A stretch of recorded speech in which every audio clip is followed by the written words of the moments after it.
Bueno, queridos alumnos, estamos en el tema 30. Hemos visto los principios esenciales de la teoría del capital. Vamos a terminar de analizarlo, el epígrafe 1 y el epígrafe 2 del tema 30. Es lo que vamos a ver hoy, lo que ustedes leyeron para el día 1 de este mes, febrero. Por su lado, si pasan a la página 20, están ustedes por el martes 20, teoría de la banca central y de la banca libre, que equivale al capítulo 8 del libro Dinero, Crédito Bancario y Ciclos Económicos. Y les agradecería a todos ustedes que abrieran su libro por la página 227. Pero como siempre, y antes de empezar, me gustaría pedirles, si son tan amables, que si hay alguna pregunta... Ah, no, si está ya, está puesto esto aquí, perfecto. ¿Hay alguien que tiene alguna pregunta, duda o que quiera decir algo? Porque este es el momento de levantar la mano y preguntar. Paso mi escáner de preguntas sobre teoría del capital y no hay ninguna pregunta. Perfecto. Bueno, vamos a ver.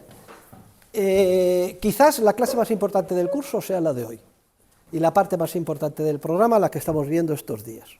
Es la teoría del capital. Les he dicho que es la teoría que explica la conexión entre el lado monetario y el lado real de la economía.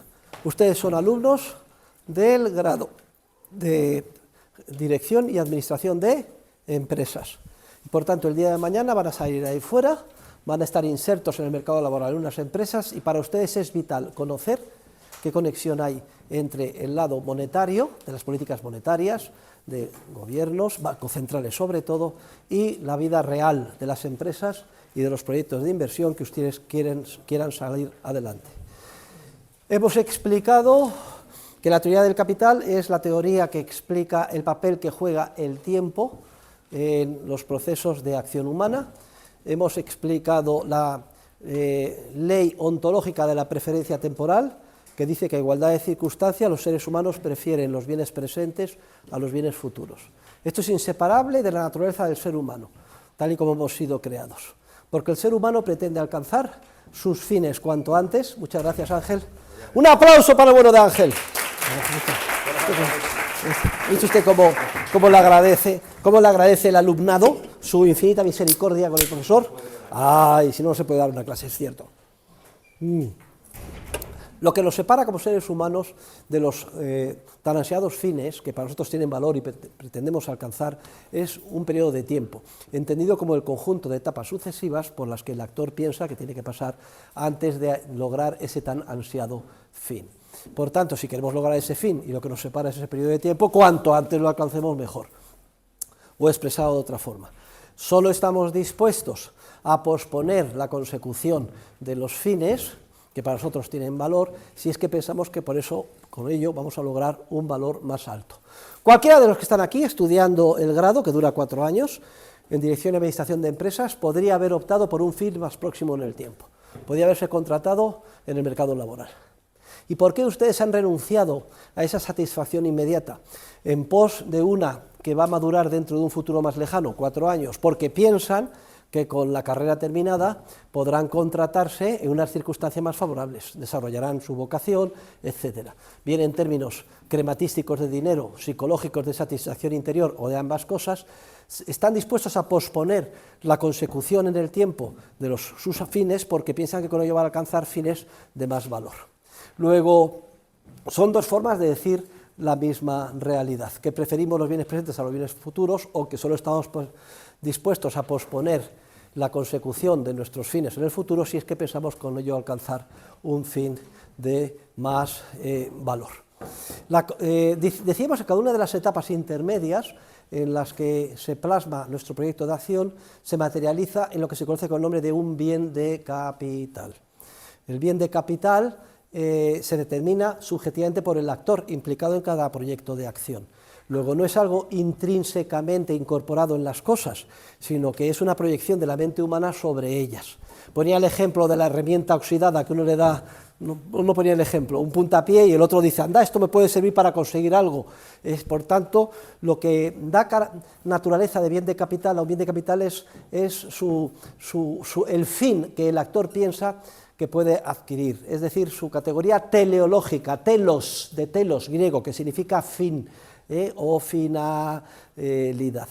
Y solo podemos alcanzar nuestros tan ansiados fines si vamos culminando las etapas, es decir, haciéndonos con los bienes de capital o etapas previas imprescindibles para alcanzar ese fin. Y los bienes de capital eran los bienes económicos, recuerden, de orden superior, que son aquellos que no satisfacen directamente las necesidades humanas, sino que exigen la colaboración de otros bienes complementarios, todo ello resultado de la creatividad empresarial del ser humano que los recombina, y además un periodo de tiempo hasta que maduran en el tan ansiado fin, que se llama bien económico de primer orden o bien de consumo, que es aquel que sí satisface directamente las necesidades humanas, al revés de los bienes de capital que no satisfacen las necesidades humanas de una manera directa. Un ladrillo no satisface una necesidad humana de una manera directa, nadie se come un ladrillo. Hombre, a lo mejor algún excéntrico pues tiene el ladrillo en su casa como si fuera una escultura y le produce gran satisfacción, pero es lo mínimo, el mínimo de los casos. El ladrillo, junto con otros bienes complementarios, cemento, vigas metálicas, un proyecto de arquitectura, etcétera, terminarán madurando en el tan ansiado bien de consumo, que será el apartamento que alquilemos o la casa que compremos en la costa, etcétera. El bien de capital es esencial, porque es lo que nos va a permitir alcanzar el bien de consumo, y de hecho ya dijimos que lo que caracteriza a una sociedad rica frente a una sociedad pobre no es que sus ciudadanos trabajen más o sean más listos, sino que dispongan de un mayor entramado, un número mayor de bienes de capital, de una calidad mayor. Una sociedad rica tiene muchísimo, mientras que la sociedad pobre tiene muy poco. Y que si Estados Unidos es rico es porque tiene un entramado de bienes de capital inmensamente superior a los de la India. El capital bien invertido en formas de bienes de capital de que dispone el trabajador norteamericano es muy superior del conjunto de bienes de capital de que dispone el trabajador de indio o el trabajador de Sri Lanka o de cualquier país pobre. Y claro, veremos en clase y lo demostraremos, que en una economía de mercado, de una forma espontánea, tiende a pagarse a cada ser humano el valor de lo que aporta al proceso de producción, lo que se conoce con el nombre de su productividad marginal. Y el trabajador es tanto más productivo conforme de más máquinas y equipo capital disponga. Si el agricultor norteamericano gana 100 veces más que el agricultor indio gana $1 o $2 al día, el norteamericano $100 al día, es porque el indio ara con un arado romano, igual que el de hace 2000 años, y un par de bueyes, mientras que el norteamericano lleva un tractor de última generación John Deere. ¿Se han subido ustedes en un John Deere? Es impresionante, ¿eh? Tiene ordenadores, GPS, conexión en tiempo real con el tiempo atmosférico y además una potencia tremenda.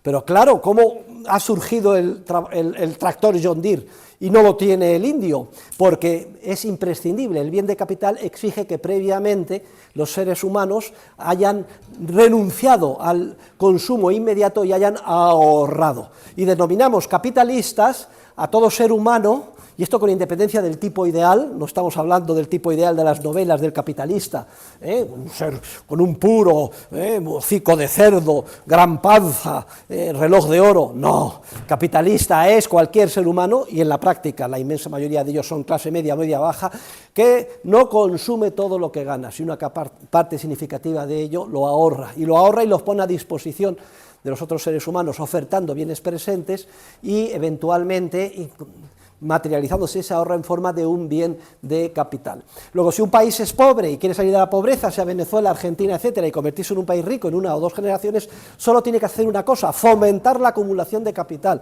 cortejar a sus capitalistas, no perseguirles con impuestos confiscatorios, establecer un ámbito, un entorno amigable con la función empresarial y con la acumulación de capital. Solo una vía para salir de la pobreza: fomentar el capitalismo y la acumulación de capital por parte de los capitalistas, y no cortarles la cabeza y distribuir lo que ellos tienen entre todos los seres humanos. Ya lo decíamos en la clase, comentando el discurso de Milei, que lo que necesitan los pobres no son peces, sino una caña de pescar, es decir, un equipo capital. Y ese es el ejemplo que pusimos precisamente siguiendo a von Baber el otro día. La referencia entre el Robinson Crusoe rico y el Robinson Crusoe pobre es que el Robinson Crusoe rico disponía de una vara de madera que le permitía golpear a distancia y cosechar en una hora moras por un volumen igual que el que tardaba un día entero cuando no tenía la vara de madera. Pero claro, para elaborar la vara de madera se veía obligado a sacrificar su consumo inmediato y pasar algo de hambre durante varias semanas, hasta que podía acumular en un cestillo las moras necesarias que le permitieron luego elaborar a lo largo de 5 días la vara de madera. Explicamos que era muy importante en todo este proceso de ahorro y acumulación de capital que hubiera una adecuada coordinación entre nuestras decisiones presentes y futuras, que no nos equivocáramos en el sentido de emprender proyectos de inversión desproporcionados en relación con el ahorro que hemos llevado a cabo. Eso es una tragedia, ya lo veremos, que es lo que da lugar al ciclo y a la crisis y a la recesión.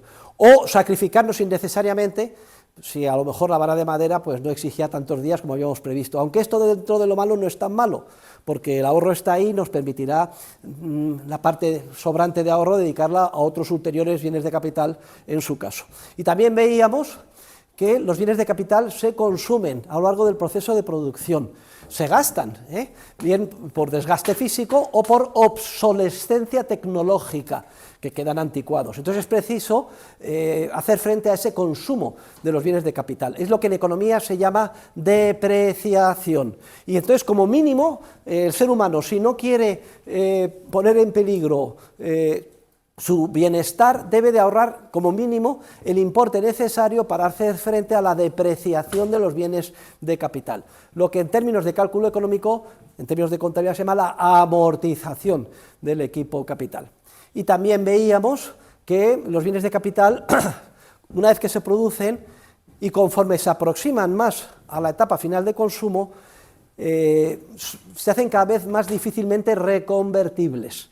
Es decir, un ladrillo que está en una etapa muy previa, muy alejada del consumo, es un bien económico de orden superior, un nivel muy alto, pues es muy ambivalente, puede servir para una casa aquí, para una casa allá, etcétera. Si hay un cambio de circunstancias, y deciden los empresarios, en vez de dedicarse a hacer un apartamento en la costa, puede dedicarse a hacer pues un cobertizo en otro sitio, pero si ya resulta que hemos avanzado en etapas hacia casi la etapa final y ya hemos construido, yo qué sé, el apartamento en la costa y luego resulta que es un error y no lo quiere nadie, entonces es como si hubiéramos tirado el equipo capital.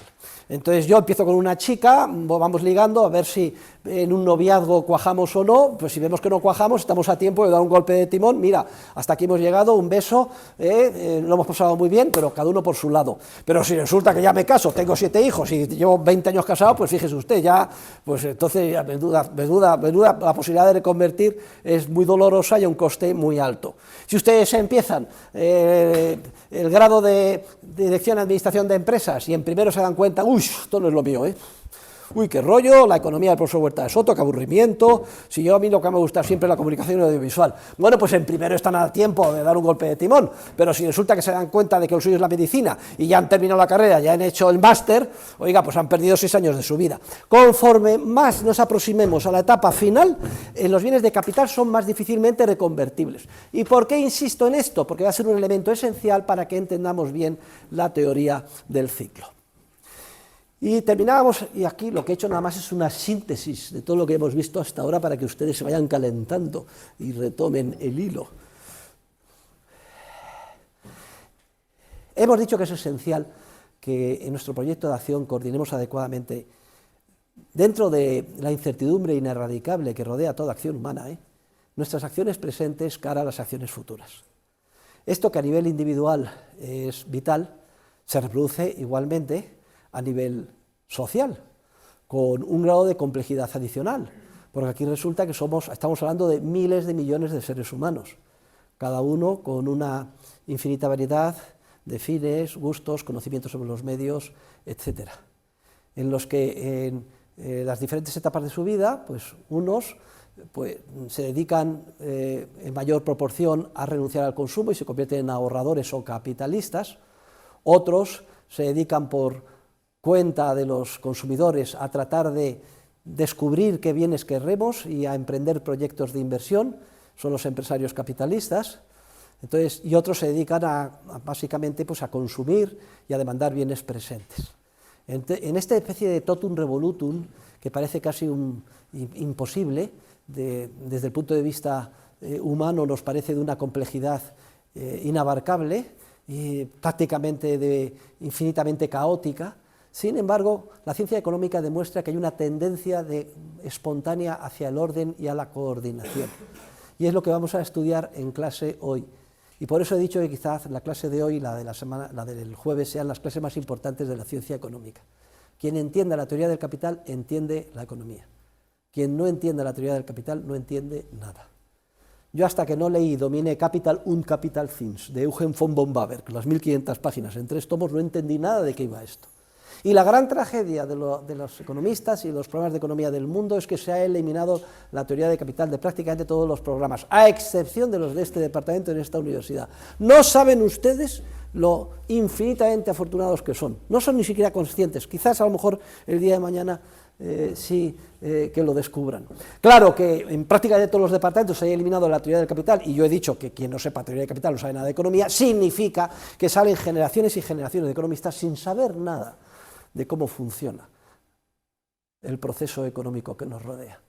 Pero no solo los alumnos, que ya es grave, sino especialmente sus profesores y tutores. No saben nada, son unos ignorantes. Y estoy hablando de premios Nobel de Economía, de los Krugman, ¿para qué hablar? Bueno, de Schumpeter, ¿para qué hablar de John Maynard Keynes o de Milton, del tan alabado Milton Friedman? Unos ignorantamos. Y en ese proceso de coordinación que vamos a estudiar juntos y que se lleva a cabo de una manera espontánea, cumple un papel esencial, un precio de mercado, que es el precio más importante. Si de todos los precios que surgen en un mercado, ustedes me preguntaran cuál es el precio más importante, yo les diría que es este, al que vamos a dedicar la clase de hoy. Es el precio de los bienes presentes en función de los bienes futuros, también denominado tipo de interés. Y por tanto vamos a estudiar, vayan todos, les he dicho a la página 227, el tipo de interés. Vamos a ver qué papel juega, qué componentes tiene, y enseguida vamos a dar entrada a nuestro esquema triangular de estructura productiva. Todo ser humano está creado de tal manera que no cabe concebir nuestro ser sin la categoría ontológica de la preferencia temporal.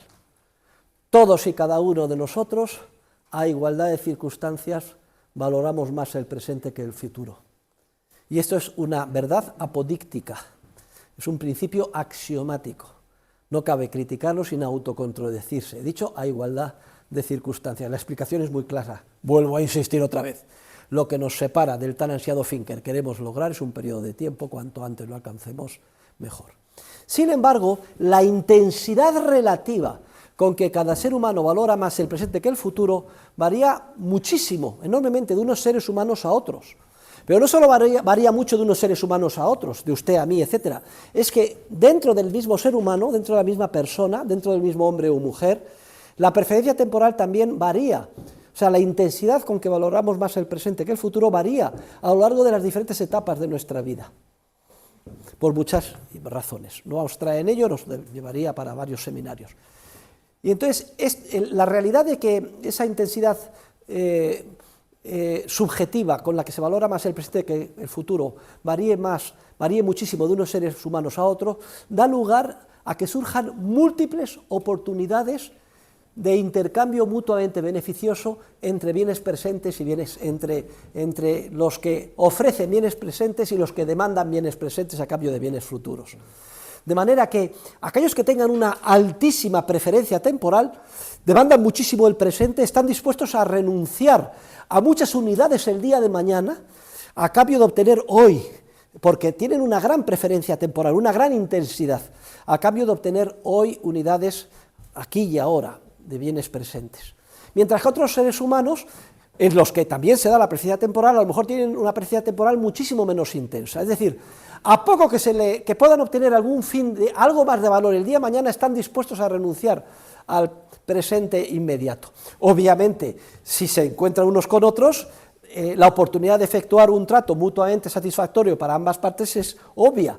Aquellos que están dispuestos fácilmente a renunciar a bienes presentes, que son aquellos que en términos relativos están más dispuestos a renunciar a la satisfacción inmediata de sus finalidades, es decir, a ahorrar, son los ofertantes de bienes presentes o ahorradores, que a poco que se les ofrezca en el intercambio algo más el día de mañana, están dispuestos a renunciar al consumo inmediato, intercambiando los bienes presentes a los que renuncian por un número superior de bienes futuros. ¿Y con quién cierran el intercambio? Con aquellos que tengan una preferencia temporal tan alta que están dispuestos a pagar mucho más el día de mañana a cambio de que hoy se les entregue unidades, bienes presentes. Unos son los que ofrecen bienes presentes, los ahorradores o capitalistas, otros son los que demandan bienes presentes, que básicamente pues, son los propietarios de los factores originarios de producción, es decir, los trabajadores, también los propietarios de recursos naturales, etcétera. Bien, y entonces se cierra un intercambio en un punto intermedio mutuamente satisfactorio. No voy a entretener ahora, pero los de alumnos del máster ya lo han estudiado, los alumnos de grado lo verán en el libro de Jordi Franch Parella, o lo pueden estudiar en mis lecturas del trimestre anterior que tienen en el programa. En última instancia se fija un precio de mercado como cualquier otro, en función de las valoraciones subjetivas de las parejas marginales, y en ese precio de mercado, que es mutuamente satisfactorio, salen ambas partes ganando. Y se fija un precio de mercado, que es el precio de los bienes presentes en función de los bienes futuros. Por ejemplo, que se pueden obtener 100 unidades de bienes presentes, por ejemplo, 100 unidades monetarias hoy, se pueden obtener porque nos la ofrecen los ahorradores o capitalistas, a los demandantes de esos bienes presentes, a cambio de que los que reciben esos bienes presentes hoy estén dispuestos a devolverles el día de mañana, digamos dentro de un año, 109 unidades, por ejemplo, y el precio de 100 unidades de bienes presentes hoy, en términos de unidades monetarias, en el ejemplo que he puesto, serían 109 unidades monetarias que se devolverían dentro de un año. Por razones de costumbre inveterada, este precio de mercado se suele fijar en términos de tanto por ciento. No se dice que son 109 unidades por cada 100, sino que se dice que el tipo de interés es un 9%. Y todo el mundo sabe que significa que nos comprometemos, aquellos que recibimos un préstamo, por ejemplo, de 100 unidades hoy, a devolver 100 unidades dentro de un año, más 9 unidades adicionales, un 9% en concepto de tipo de interés, que repito, es el precio de los bienes presentes en función de los bienes futuros. Y el tipo de interés se fija en el mercado de tiempo. ¿Y cuál es el mercado de tiempo en el que se intercambian bienes presentes por bienes futuros? Estamos acostumbrados a pensar en un mercado que es muy visual, que es el mercado de créditos. Voy a pedir una hipoteca, voy a pedir un préstamo al banco, también en los mercados de capitales, la bolsa de valores, pero estos son solo un pequeño subconjunto del mercado muchísimo más amplio del mercado de tiempo, que está constituido por toda la estructura productiva de la sociedad, en sentido de todo el agregado de todas las empresas y proyectos de inversión de la sociedad, en todos los niveles, tanto los más próximos al consumo como los más alejados, desde el Corte Inglés hasta el mineral que se extrae de las minas, a Bocamina. Toda la estructura productiva de la sociedad está constituida por ese mercado de tiempo en el que unos, los capitalistas, ahorran bienes presentes y los ponen a disposición de los trabajadores de cada una de esas etapas del proceso de inversión, de cada una de esas empresas. Los capitalistas que ahorran dejan de consumir bienes y servicios porque ahorran y por tanto quedan en las estanterías trajes sin vender, solomillos, etcétera. Y eso que queda ahí sin consumir lo ponen a disposición de los trabajadores, les adelantan con su ahorro, contratan a los trabajadores, los capitalistas, y les pagan un salario mensual a los trabajadores, a los demandantes de bienes presentes.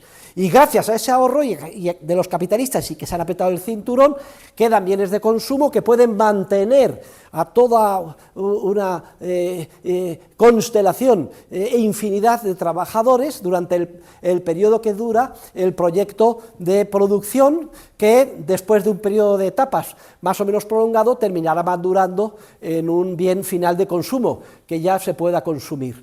Luego, el Mercado de tiempo en el que se cambian bienes presentes por bienes futuros, repito, es toda la estructura productiva de la sociedad constituida por todas las empresas que en ella trabajan, en las que los capitalistas adelantan a los trabajadores el resultado de su ahorro y lo ponen a disposición de los trabajadores, y los trabajadores con ese ahorro que perciben en forma de unidades monetarias pueden comprar bienes y servicios que son los que dejan liberados, porque si los capitalistas lo hubieran consumido todo no habrían dejado liberado ningún bien y servicio para que los trabajadores se mantengan. Quiero que es importante que ustedes visualicen esta idea que les estoy diciendo, y dentro de ese mercado, constituido por toda la estructura productiva, hay una especie de subconjuntos o parcelas pequeñas que son más visuales, en las que vemos que se intercambian bienes presentes por bienes futuros, en el mercado de capitales, la bolsa de valores, el mercado de créditos a corto, medio y largo plazo, etcétera, y se fija un tipo de interés. La forma jurídica. A ver, hay aquí abogados en el aula, yo soy doctor en Derecho, otro abogado, especialista, otro abogado, solo hay 3. La plasmación jurídica de ese contrato de intercambio entre bienes presentes y bienes futuros es de lo más variopinta. Todos entendemos un contrato de préstamo. Voy al banco, ¿me puede prestar para un coche, una casa? Sí, le doy esto y dentro de un año me lo devuelve con este tipo de interés. Todos lo entendemos, ¿de acuerdo? Mercado de valores, una emisión de bonos de renta fija. Pues yo ahorro, compro el bono, lo presto a la empresa y la empresa me lo devuelve transcurrido un periodo de tiempo con interés. Todo eso lo visualizamos. Sin embargo, paradoja de paradojas, desde el punto de vista cuantitativo, con gran diferencia, el contrato, entre comillas, de préstamo o de intercambio de bienes presentes y bienes futuros más importante es el contrato de trabajo por cuenta ajena.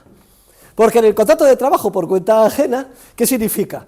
Que un capitalista, el dueño de la empresa que te contrata, te paga todos los meses un salario y tú participas de ese proceso de producción. Y a cambio de ese contrato renuncias a la propiedad del bien que produzca tu proceso de producción una vez que el mismo madure y termine. El capitalista se hace con la propiedad de ese bien una vez que termine ese periodo, descuenta todos los gastos en los que ha incurrido, incluyendo adelantarte a ti el sueldo, etcétera, y se queda con un margen que es el beneficio empresarial. Vamos a ver después que hay una tendencia en el mercado a que ese beneficio empresarial tienda a coincidir a lo largo de todas las etapas del proceso de productivo y en todas las empresas. Es una ley de tendencia, pero no exacta, con precisamente el tipo de interés, porque lo que nos está haciendo el capitalista es adelantarnos el dinero a cambio del resultado de tu esfuerzo y de tu sudor, y quedarse con la propiedad. Pero eso es un contrato voluntario. No pensemos que aquí hay una explotación a la que los marxistas se le llenan de lágrimas de cocodrilo, explotación de los trabajadores por capitalistas. No, en una economía de mercado, en un sistema liberal, a ningún trabajador se le impide el hecho de que él funde una cooperativa y por tanto asuma el rol simultáneamente de trabajador y de capitalista, se ponga a trabajar, incurra en todos los riesgos del proceso productivo a lo largo de un periodo de tiempo, aguante lo que pueda y luego al final, igual que en la cooperativa Mondragón, se hace con la totalidad del bien que ha producido.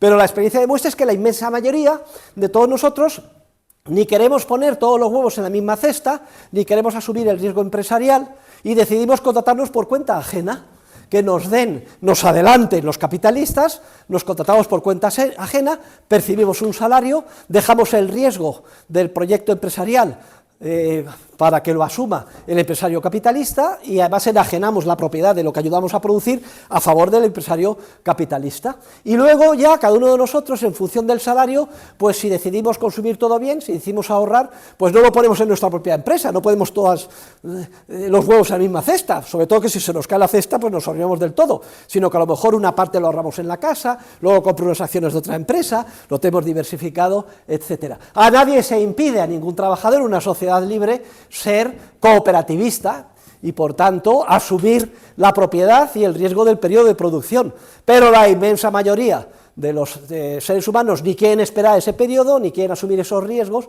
y se contratan por cuenta ajena, que repito, es la plasmación jurídica más importante del contrato en el que se intercambian bienes presentes por bienes futuros. Y esto lo sabemos desde Anne Robert Jacques Turgot. Don Ana Roberto Santiago Turgot, controlador general de Francia, en tiempos de Luis XVI. reflexiones sobre la formación y distribución de la riqueza. Si ustedes alguna vez van a Versalles, el Palacio de los Reyes de Francia. ¿Quién ha visto la película Napoleón recientemente? ¿Han visto ustedes lo que son las masas enfervorizadas e encantadas cuando ¡cha! Le cortan la cabeza a María Antonieta y le enseñan a todo el mundo y todos ¡ah! Bien, bueno, si ustedes luego entraron en Versalles y arrasaron con todo, candelabros, alfombras, obras de arte, y hoy se ha quedado convertido pues, en un hiperpalacio vacío. Pero hay una galería muy interesante que da al sol, donde están los bustos de todos los controladores generales de Francia, equivalente a primeros ministros de los grandes reyes, hasta que acabaron con la monarquía. Y el segundo y tercer busto a la izquierda es el de Henri Jacques Turgot. Yo siempre que voy por esta galería, un minuto de silencio con un rezo ante el gran Turgot, porque fue el primero que concibió de la manera más certera la teoría del capital. Luego le medio copió von Baberg. Aquí von Baberg, aunque es mentor mío, yo soy discípulo de él, no fue del todo lo caritativo que debía de ser y cayó en el complejo de querer apuntarse tantos que no le correspondían. Y si leen ustedes el tomo 1, ven que pasa sobre ascuas sobre Turgot, diciendo que poco menos que era un fisiócrata sin importancia, cuando le debe el 75% de lo que von Baberg contribuyó. Que en pocas palabras es lo que les estoy resumiendo en 2 clases. Les estoy resumiendo miles y miles de páginas de teoría del capital. No son ustedes conscientes. De todas formas, el que quiera estudiárselas, hacer tesis doctorales, como han hecho discípulos míos, etcétera, las tienen en las más de 1000 citas a pie de página en el libro Dinero, Crédito Bancario y Ciclos Económicos, para investigar. Yo cito mucho, pero no para demostrar una falsa erudición, sino para dejar la vía de investigación ulterior para mis discípulos el día de mañana. Queridos alumnos, el tipo de interés de mercado no es directamente observable. Solo podemos observar directamente lo que denomina Mises, y han leído ustedes, se denomina en el libro, el tipo de interés bruto del mercado crediticio y los beneficios brutos de la actividad productiva. ¿Cuál es el tipo de interés bruto del mercado crediticio? Vayan a todos ustedes a la página, y subrayenlo bien al margen, lo tienen todo, la página 231, todo el mundo en el libro, página 231. Tipo de interés bruto del mercado crediticio, pues es el que vemos cada día que se cierra en una operación crediticia, por ejemplo, en esa pequeña parcela del mercado de tiempo, que es en el mercado en el que se contratan préstamos, por ejemplo, con los bancos o con otros prestamistas, pues yo se cierra un préstamo un año, yo necesito para salir de un apuro, para pagar mi casa, lo que sea, venga, pues yo te presto 10.000 euros, ¿a qué tipo de interés? Al 5%, vale, perfecto. Bueno, pues eso que se observa, que queda ahí reflejado, como un dato histórico, se llama tipo de interés bruto del mercado crediticio. Y este tipo de interés bruto del mercado crediticio tiene 3 componentes. En primer lugar, llamado el tipo de interés natural, también llamada tasa de preferencia temporal de la sociedad. Este tipo de interés no se sabe cuál es. Pero digamos que ha venido Dios, un pajarito, y me lo ha soplado, el 2%. Vamos a suponer que es el 2%. Bien, segundo componente. La segunda componente que tiene el tipo de interés bruto o del mercado crediticio es una prima de riesgo, porque en el mercado crediticio los que se dedican a prestar, por ejemplo, cuando dan una hipoteca, saben, clasifican a los prestatarios y dicen, uy, aquí hay un 1 por 1000, de que las personas o economías domésticas de este perfil, 1 de cada 1000 no va a ser, 1 de cada 100, 1 de cada 100 no va a ser capaz de devolver el préstamo. No sabemos quién exactamente será incapaz de devolver el préstamo, pero sí que en torno al 1% será moroso. Entonces, ¿qué es lo que hace?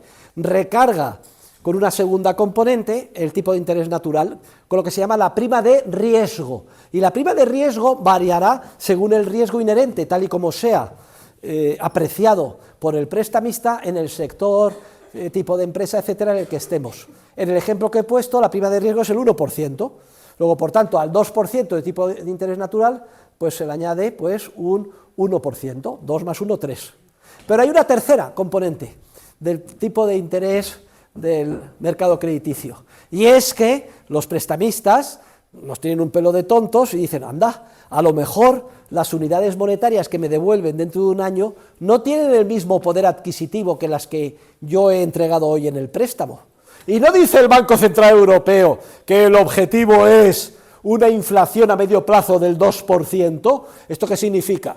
Que su objetivo es que se deprecie un 2% el euro cada año, pues suponiendo que lo vayan a cumplir, dentro de un año me van a devolver euros que tienen un poder adquisitivo un 2% inferior. Luego tengo que añadir una tercera componente en mi contrato, que se llama la prima por la inflación o deflación esperada. Es decir, esto no es muy correcto desde el punto de vista de teoría económica, porque lo que se infla y se contrae es la masa monetaria, pero como se ha confundido el efecto con la causa, se llama inflación o deflación a lo que a igualdad de circunstancias produce un incremento de la cantidad de dinero, una disminución, que es una disminución del poder adquisitivo del dinero, que es el precio del dinero. Si hay mucha oferta de patatas, el precio de las patatas a igualdad de circunstancias cae, ¿no? Pues si hay mucha oferta de dinero, el precio del dinero a igualdad de circunstancias cae. El precio del dinero es su poder adquisitivo, y esa caída del precio del dinero se manifiesta, se plasma a ojos de todos nosotros en una subida de los precios nominales. No es que los precios suban, queridos alumnos, grave error, es que el poder adquisitivo de nuestra unidad monetaria cae. Y si yo pienso, como prestamista, que el poder adquisitivo de mi unidad monetaria va a caer un 2% de aquí a un año, añado una tercera componente, que es la componente por la inflación esperada, un 2%. Por tanto, un 2% de tipo de interés natural, más un 1 de prima de riesgo, más un 2 por inflación o deflación esperada, es el 5, que en el ejemplo que he puesto es el tipo de interés al que hemos cerrado el préstamo, que es el único observable ahí fuera. Nadie ha visto ni podrá ver jamás cuál es el tipo de interés originario natural o la tasa social de periodicidad temporal, salvo de una manera indirecta. ¿Cómo? Pues si se cierran préstamos al 5 al 6%, sabemos que la inflación es un 2, un 3, la quito, sabemos que el riesgo está en torno al 1, pues por diferencia, de manera residual, llegamos a la conclusión que el tipo de interés natural es el 2%. Entre ustedes y yo, créanme, es el 2%. Si me pregunta por qué, no lo sé, pero en torno al 2%. Y todo el que diga que no es el 2% les engaña. En torno al 2%, hombre, podrá variar, podrá bajar, etcétera. Y esto no tiene nada que ver con la riqueza, Podemos estar en la sociedad más rica que puedan imaginar. Star Trek, a ver, ¿quién ha visto Star Trek? ¿Hay trekkies en la clase? Siempre lo digo, no se puede saber economía política sin ver Star Trek, coño. El capitán James Kirk, cuando yo era pequeño, estaba deseando que llegara el día de la primera serie de Star Trek. O luego Jean-Luc Picard, el gran francés. Luego ya viene ya el LGTBI, HJK, etcétera, ¿no? Ya saben cómo evolucionan los tiempos. Bien, pues en la sociedad hiperrica, pues tan rica es que pues llegas al comedor de la nave y dices, quiero un cochinillo de José María, zoom, y aparece el cochinillo y tú lo comes. O sea, que aquí ni cocinar ni nada, además buenísimo todo. O sea, súper rica. Pero ahí puede ser que por lo que sea, la tasa social de periodicidad temporal se ponga por las nubes y los tipos de interés se pongan por las nubes. No tiene nada que ver, eso depende de valoraciones subjetivas, muy influidas por las circunstancias particulares de cada caso. Pero bien, a largo plazo y por los indicios que tenemos, el tipo de interés natural está en torno al 2%. Entre nosotros, seguidores del tibio socialdemócrata de mi discípulo dilecto, Juan Ramón Raño, añaden un cuarto componente, que también lo añade Mises, y tiene cierta razón, es la prima de liquidez. Y es que en los contratos a muy corto plazo, como son muy fácilmente reconvertibles en dinero, se añade una prima de liquidez negativa, hace que el tipo de interés sea más bajo. Cuidado, no hay una curva de tipos, eso es como le diría yo, es una aberración mental de los practicones del mundo financiero, solo existen enfermizas mentes de esos practicones, no hay una curva de tipos, no, lo que hay es un flujo constante de ahorro a un tipo de interés. Bien es cierto que conforme los plazos sean más largos, la posibilidad de que se vea erosionado el tipo de interés de un préstamo por la inflación es mayor y para plazos cortísimos pues hay una prima de interés negativa porque es muy fácil convertir en liquidez el préstamo. Y eso hace que parezca de la impresión de que hay una especie de curva de tipos que tiene esta forma, pero no corresponde con la realidad. Hay un flujo continuo de ahorro a un tipo de interés de mercado y además es irrelevante, ahí no hay ningún problema de matching ni de casamiento de plazo ni nada de nada, sino que cuando unos se cansan de ahorrar, pues sustituye su función como ahorradores, su rol, otros que ocupan su lugar, y así sucesivamente, y existen múltiples instituciones en el mercado, desde las bolsas de valores, los seguros de vida, etcétera, que cumplen esta función de intercambiar unos ahorradores por otros y garantizar un flujo relativamente constante, estable y sostenible de ahorro a un tipo de interés de mercado. Pero si es observable directamente el tipo de interés bruto del mercado crediticio, también es observable los beneficios brutos de la actividad productiva, es decir, de la actividad empresarial.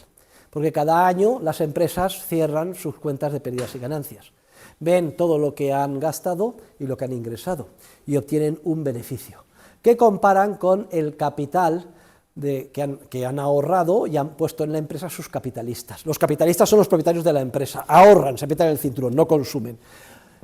Proporcionan ese ahorro creando una empresa, y la empresa con ese ahorro, ¿qué es lo que hace? Contratar mano de obra, trabajadores, como les he explicado, proveedores, instalaciones fabriles, commodities, etcétera. Todo ello dentro de un proyecto empresarial que un empresario creativo ha concebido, pensando que cuando se termine el proyecto, en un futuro más o menos lejano, dentro de un año, 2 o 3, pues podrán venderlo a los consumidores y recuperar todo aquello que han adelantado con un margen de beneficio. Y entonces, si yo he metido con mis socios 1 billón de euros en la empresa y transcurrido el año, pues obtengo 70.000 euros, en realidad solo he obtenido beneficios empresariales puros de 20.000, porque 50.000 equivalen a lo que hubiera obtenido prestándolo directamente en el mercado crediticio. Pero también cabe lo contrario, que después de todo el año, pues obtenga un beneficio de 30.000 euros, y si obtengo un beneficio de 30.000, en realidad he cosechado pérdidas empresariales, porque después de todo el esfuerzo y el trabajo le saca un 3%, lo podía haber invertido en el mercado crediticio al 5%, algo tengo que hacer. Fíjense ustedes, tenemos que comparar los beneficios empresariales que obtendrán sus empresas cuando ustedes salgan con el tipo de interés bruto del mercado crediticio para el tipo de riesgo similar al que suponga su empresa, para saber si están ganando o si están perdiendo. Luego, las empresas que pierden no son las que tienen pérdidas contables, es decir, que superan, que desde luego, los gastos a los ingresos, sino incluso aquellas que tienen beneficios, siempre y cuando ese beneficio sea inferior al beneficio de oportunidad o tipo de interés que podrían obtener simplemente prestando el dinero de los capitalistas en el mercado crediticio. Y queridos alumnos, ahora llegamos al quid de la cuestión. ¿Por qué es tan importante este precio de mercado que hemos llamado el tipo de interés?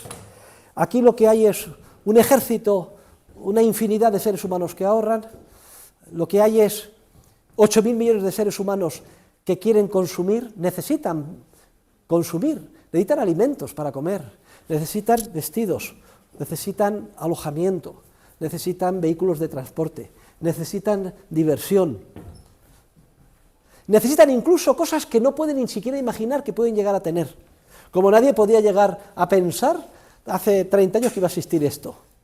Y luego hay también todo un ejército de empresarios creativos, dedicados, como si dijéramos, a tratar de averiguar lo que los consumidores querrán el día de mañana y el precio que estarán dispuestos a pagar por ello. Son, como si dijéramos, mandatarios nuestros, son los representantes de los consumidores. Nos representan en el proyecto de producción, pero fíjense, de una manera muy sui generis, incluso tratando de averiguar aquello que ni siquiera nadie ha imaginado que el día de mañana podrá llegar a existir. ¡Qué maravilla! Realmente son héroes, como decía el otro día Milley. Y todo este follón se coordina de manera espontánea. ¿Y cómo se coordina de manera espontánea? A través del ánimo empresarial de obtener beneficios y evitar pérdidas. Y gracias al surgimiento espontáneo del precio más importante en el mercado, que es el tipo de interés. Y les voy a explicar cómo. Los empresarios continuamente están como olfateando y tratando de ver dónde hay factores de producción o bienes de capital infravalorados o mal utilizados.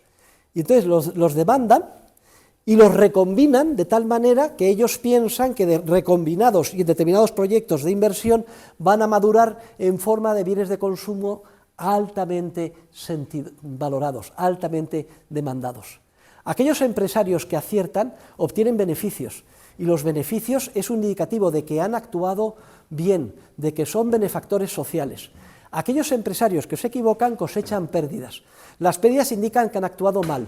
Ustedes tienen siempre que huir de las pérdidas y buscar obtener beneficios, pero no por avaricia, sino como manifestación de que están haciendo un bien a la humanidad.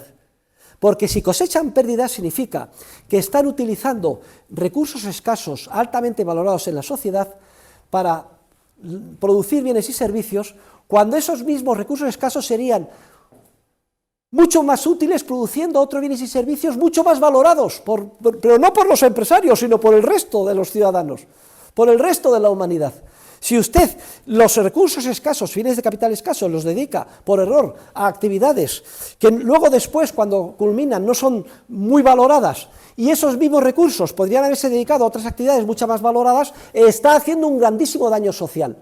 El que obtiene pérdidas es una señal en el mercado que dice: ¡bup! Vas por muy mal camino, estás mal utilizando, dilapidando los escasos recursos sociales, tienes que dar un golpe de timón y parar cuanto antes. Los que obtienen beneficios es una señal que indica: vas por buen camino, eres un benefactor social, sigue adelante, fórrate todo lo que puedas, pero no por avaricia, sino por hacer un bien a la humanidad. Y en ese proceso de recombinación continua de millones y millones de bienes de capital que quedan aquí disponibles allá, etcétera, los empresarios buscando continuamente oportunidades de ganancia, cada desajuste o descoordinación en ese proceso se plasma en una oportunidad de ganancia que queda ahí latente para ser descubierta por un empresario que compra barato y vende caro. En ese proceso espontáneo, tan maravilloso e inmenso como sorprendente, juega un papel esencial este precio que es el más importante en toda economía de mercado, que es el tipo de interés. ¿Y por qué juega el tipo de interés ese papel esencial? Queridos alumnos, los empresarios creativos son como caballos desbocados. Tan importante es espolearles cuando van en la buena dirección como para darles a tiempo, si resulta que se van a tirar por el precipicio, mal invirtiendo los recursos escasos de la sociedad. Para ello necesitan una señal que les indique cuándo tienen que seguir adelante o cuándo tienen que pararse. Y esa señal es el precio de mercado de los bienes presentes en función de los bienes futuros, que es el tipo de interés.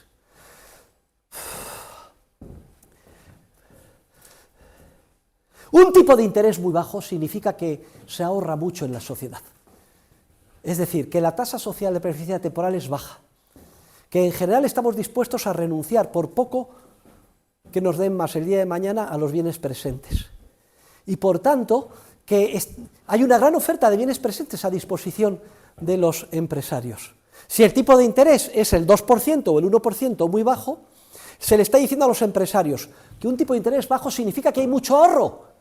Y le está diciendo a los empresarios: adelante, espolea el caballo, todos aquellos procesos productivos que tú pienses que te van a rentar más del 1%, empréndelos. Contrata mano de obra porque hay suficiente bienes presentes. Contrata instalaciones, ordenadores, técnicos, materias primas. No importa a lo mejor que maduren 1 año, 2, 3 o 4. El tipo de interés es muy bajo. Quiere decir que hay mucho ahorro disponible, que los 8.000 millones de seres humanos te van a respaldar, porque están dedicando una parte muy importante de lo que han producido, no lo van a consumir en el presente inmediato, sino que lo dejan sin consumir, disponible como bien presente. ¿Para qué? Para que una infinidad de seres humanos, en vez de dedicarse a producir bienes inmediatos, puedan dedicarse a producir bienes que van a madurar dentro de 5, 10 o 15 años. ¿Quién les mantiene durante ese periodo? Los bienes que hemos renunciado a aquellos que estamos ahorrando. Luego, un tipo de interés bajo es una señal que indica a los empresarios: tate, hay mucho ahorro disponible, puedes emprender muchos más proyectos de inversión que van a madurar en un futuro más lejano, y en concreto todos aquellos que tú pienses que te van en tus presupuestos a rentar más que el tipo de interés, el 2, el 3, el 4, más que el 1% que hemos supuesto. ¿Y qué significa un tipo de interés alto? ¿Que es el 5 o el 10%? Significa lo contrario, significa que la tasa social de beneficencia temporal es muy alta, que hay muy poco ahorro disponible, y entonces que hay que parar a los caballos empresariales, que no se lancen a invertir. Hay tan poco ahorro que reduce tus proyectos de inversión ¿a cuáles? A solo aquellos pocos que vayan a rentar más que el 10%, que es el tipo de interés. Por eso el tipo de interés es la señal esencial en el mercado. Si el tipo de interés baja, porque se incrementa el ahorro, indica a los empresarios que adelante. Los empresarios tienen, como si dijéramos, y lo tendrán ustedes cuando salgan ahí fuera y lo verán el día de mañana en sus empresas, tienen como una cartera de proyectos de inversión, esperando a ver si se lanzan o no a ella. Si el tipo de interés es alto, pues están parados, no se lanzan porque no es rentable. Porque si se lanzaran y obtuvieran un 5% después de todo el proyecto empresarial, cuando el tipo de interés de mercado crediticio es el 10%, habrían cosechado pérdidas, qué idiotas son, están como retenidos. Pero si aumenta el ahorro de la sociedad y el tipo de interés paulatinamente cae, entonces se empiezan a animar y a emprender ulteriores proyectos de inversión que esperan poder culminar con un beneficio empresarial contable que supere al tipo de interés. De ahí la enorme importancia que tiene este precio de mercado. Y es tan importante este precio, que es con gran diferencia el que más libre debería de ser, el que menos se debería manipular, y sin embargo, para gran tragedia de los seres humanos, para gran tragedia de la humanidad, todos, gobiernos, bancos centrales, etcétera, se empeñan en fijar arbitrariamente el tipo de interés. Y esto no es baladí, ni inocuo, sino que produce un daño social inmenso. Genera una instabilidad financiera y económica tremenda, induce ciclos recurrentes de auge, burbuja especulativa, prosperidad artificial que luego caen en profundas crisis financieras y recesiones económicas, donde se van a la calle millones de empleados. En la última recesión, 1 millón de familias españolas con todos sus miembros desempleados y 5 millones en paro. Y esto no es resultado del capitalismo, no, lo vamos a ver, ya lo están leyendo ustedes. Es resultado de la manipulación artificial del que debiera ser más libre, precio en una economía de mercado, que es el tipo de interés, por parte de los ingenieros sociales, de los gobernantes, de los consejos de los bancos centrales, que cuasi Putines y Stalins de la economía son tan arrogantes que deciden cada día cuál debe ser el futuro de la humanidad en términos económicos. A todos ellos había que cortarles el cuello. Espero que se pasen millones de años en el purgatorio.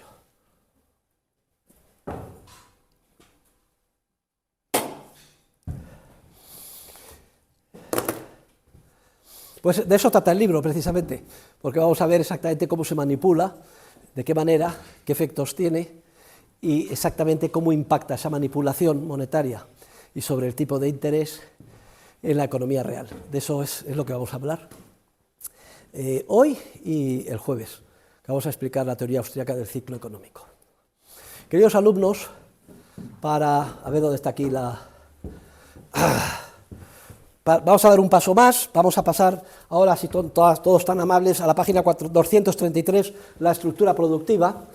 Tradicionalmente los economistas, como mucho, me estoy refiriendo a mis colegas, los profesores del mainstream keynesiano o neoclásico, enfocan a los pobres alumnos de primero con un modelo que le llaman el flujo circular de la renta, en el que hay como dos sectores, economías domésticas, están aquí las familias y aquí están las empresas, ¿no?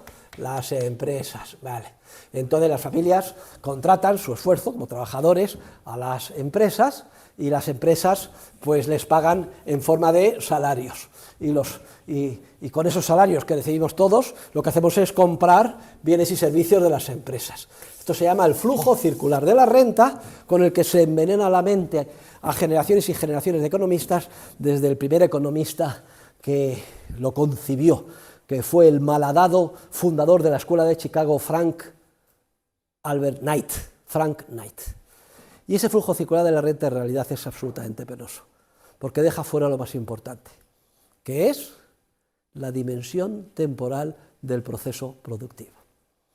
Y entonces, con la finalidad de obviar esta carencia tremenda, ya desde Jevons, pero sobre todo a partir de von Baberg lo explica en Capital 1, Capital 5, es curioso, como el proceso de producción como un conjunto de quesos redondos, quesos manchegos gigantes y otros superpuestos más pequeños, hasta llegar a la parte de arriba uno pequeñito, así lo concibe. Bien, luego llegamos a la aportación un poquito más sofisticada, que es la de Hayek, que la tenemos en su obra Prices and Production. Hoy estaba viendo con el profesor Pierre Bailund, que le invitó a comer en casa, la primera edición de Prices and Production del año 31, en la London School of Economics, donde es la primera vez que presenta el equivalente al flujo circular de la renta, pero dando entrada a la estructura temporal, que conocemos con el nombre de estructura productiva. Cuidado, quería hacer una serie de caveats, salvaguardias o advertencias preliminares. Si yo utilizo este esquema es nada más con una finalidad estrictamente didáctica. Es un esquema hipersimplificado. No piensen ustedes, como los enfermizos economistas, que hay curvas de oferta-demanda. ¿Y qué pasa? Que se imaginan, ¿no?, unas curvas de demanda que van hacia la derecha, hacia abajo y a lo largo de la curva, que así no funciona la realidad. No vayamos a caer en ese error con este esquema. De hecho, Mises, que es el creador de la teoría austríaca del ciclo y el mayor desarrollador de la teoría del capital, como estaba explicando aquí, jamás utiliza este esquema. Pero, sin embargo, sí que tiene una capacidad heurística, de interpretación, de entender, de ilustración del argumento, que creo que es bastante poderosa. Y por eso, y haciendo esta salvedad, yo voy a dar entrada a él. La estructura productiva, aunque digo que es casi imposible de representar gráficamente la realidad, nos conlleva de una manera muy visual, que nos entra muy claramente, cómo funciona la realidad. Aquí vamos a considerar esta estructura productiva como constituida por un proceso de producción global o agregado, que lo cual es una bastiada que lo diga ahora, no existe tal cosa como un periodo medio de producción, pero vamos a suponer que hay 5 años. ¿Y por qué considero 5 años? 1 año, 2 años, 3 años, 4 años, 5 años. Joder, porque si considerara la realidad, es que hay procesos de producción que duran 20, 30, 40 años. Es que sería tan grande, sería tan complejo, que lo que ganáramos en exactitud lo perderíamos en comprensión visual. Vamos a suponer un proceso de producción constituido por 5 años. Y este gráfico se puede interpretar de una doble manera. Se puede interpretar de una manera diacrónica, es decir, como una serie de etapas sucesivas de periodos de un año, de manera que el proceso de producción llevaría 5 años. Empezaríamos por el primer año, que es la etapa más alejada de la etapa final del consumo, que el otro día, ¿qué ejemplo utilicé? El de la fabricación de un automóvil. Pues la extracción del mineral de hierro a bocamina, sería bienes de quinto orden. 5 años alejado de la etapa final. Luego habría otra etapa de otro año, después de toda la extracción, etcétera, pues pasaría el mineral de hierro pues a los altos hornos, allí es tratado, y se convierte el hierro, se convierte en acero, ¿de acuerdo? Bien, luego pasaríamos al tercer año, pues a otra etapa, pues que sería ya pues el montaje en las fábricas, pues con unos grandes prensas, haciendo la carrocería, etcétera, ¿vale? Y luego tendríamos ya la etapa justo antes del consumo final, pues es cuando ya se montan las últimas piezas, se le hace la pintura en un horno, y ya salen los coches en trenes hacia los concesionarios, y llegamos a la última etapa, donde ya se venden los vehículos después de 5 años. De manera que no se engañen ustedes, si ustedes van al Musafes, a la fábrica Ford, como he ido yo, y ven un coche, otro coche, así, otro coche, van saliendo, otro coche, no piensen, o sea, no sé, están brutos, que se tarda en producir un coche 2 minutos. Cada uno de esos coches ha costado 5 o más años, desde que se diseñó por primera vez en una empresa dedicada al diseño, a lo mejor subcontratada, hasta que luego se dieron las instrucciones, se extrajo el mineral de hierro, se contrataron los robots, todas las partes correspondientes, porque además el proceso no es un proceso, no es como un río. Esto también tiene un artículo Hayek maravilloso que traducimos, está en el volumen 4 o 5 de Procesos de Mercado. No es como un río uniforme, sino que tiene múltiples afluentes que llegan en determinados momentos del río, porque, por ejemplo, los robots que luego montan en el ensamblaje, la carrocería con el motor, a su vez los robots tiran en ese afluente para atrás, y también está el diseño, la programación, el hierro, etcétera. Pero los componentes de los robots, fíjense ustedes, es simplemente para que se haga una idea de la inmensidad, de la complejidad que supone una economía moderna, pero que nosotros la estamos simplificando de esta manera. Bueno, pues entonces, fíjense, hemos seguido la terminología de Menger. Bienes económicos de primer orden, la primera etapa son los más próximos al consumo final, 100 unidades monetarias. De segundo orden, la etapa anterior, tercero, cuarto, y así la primera. Y si empezamos por la etapa primera, bueno, pues la etapa primera, ¿qué significa? Bueno, pues significa que hay unos capitalistas que adelantan pues 18 unidades monetarias de ahorro para contratar, ven arriba, factores originarios de producción, trabajo y recursos naturales. Contratan a los mineros, el alquiler de la mina, les pagan 18 unidades monetarias, y están durante un año trabajando, y al final pues extraen mineral de hierro, y el mineral de hierro, después del año, lo logran vender en la siguiente etapa por 20 unidades. Como han adelantado 18 y lo venden por 20, obtienen 2 unidades de beneficio empresarial, que coincide con el interés. No hemos dicho que equivale, es el adelantar el bien presente a cambio del bien futuro, pues el tipo de interés 2. Pero es que a su vez, los de la cuarta etapa, pues compran, que son los del alto horno, por ejemplo, el mineral de hierro, y lo llevan a su alto horno. Entonces tienen que desembolsar 20 euros, tienen que pagar 20 euros el segundo año, 20 euros a los mineros, a los propietarios de las minas. Y también tienen que contratar a sus trabajadores, y les pagan 16. 20 más 16, pues 36, ¿vale? Y al final, ¿qué pasa? Pueden vender el acero a la etapa siguiente por 40. Como han adelantado 36, les queda un 4 de beneficio. Pero 4 en relación con lo que han adelantado 36 es también, viene a ser todo en torno, ven, al 11% anual de tipo de interés entre cada etapa. Y así sucesivamente. Los del alto horno lo venden en la siguiente etapa, etcétera, y luego llega la última, los del concesionario, los últimos, ¿qué es lo que hacen? Joder, pues venden a los concesionarios los coches por 80 unidades monetarias, pero también tienen que pagar sus trabajadores 12, 80 más 12, 92, venden por 100, 8 de beneficio, frente a los 92 que han adelantado, el 11% de tipo de interés. Y llegan al concesionario, y el concesionario ¿qué hace? Pues vende los coches, el bien de consumo, por 100 unidades monetarias. ¿Y quién se lo compra? Joder, lo compran todos los trabajadores que han percibido 70 unidades, que son 18 más 16 más 14 más 12 más 10, más el interés que han percibido los propietarios de los bienes de capital, 2 más 4 más 6 más 8 más 10, 30, 70 más 30, 100, 100 unidades monetarias de renta neta, compran todos los bienes de consumo.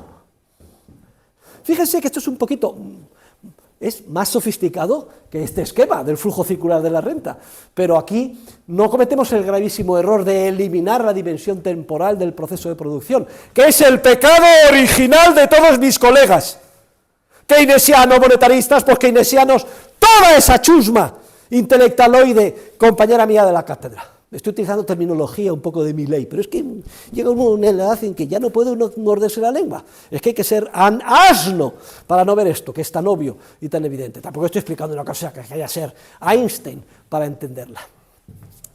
Pero si la estructura productiva, la hemos visto ahora, puede entenderse en términos diacrónicos. Diacrónico es como una película, periodo tras periodo. Aquí hemos puesto, de manera simplificada, 5 años de proceso de producción. También puede entenderse de una manera sincrónica, es decir, una foto instantánea. Y si nosotros hacemos ahora una instantánea en toda la estructura productiva ahí fuera, resulta que simultáneamente nos damos cuenta que hoy en día hay, concesionarios, vendiendo coches por 100 unidades monetarias. Pero también hay hoy en día coches, caminos de los concesionarios en los trenes, etcétera, por 80 unidades monetarias. Y también hay hoy en día coches en las salas de montaje, en Almusafe, General Motors, Ford, etcétera, por 60 unidades monetarias, que están allí produciéndose.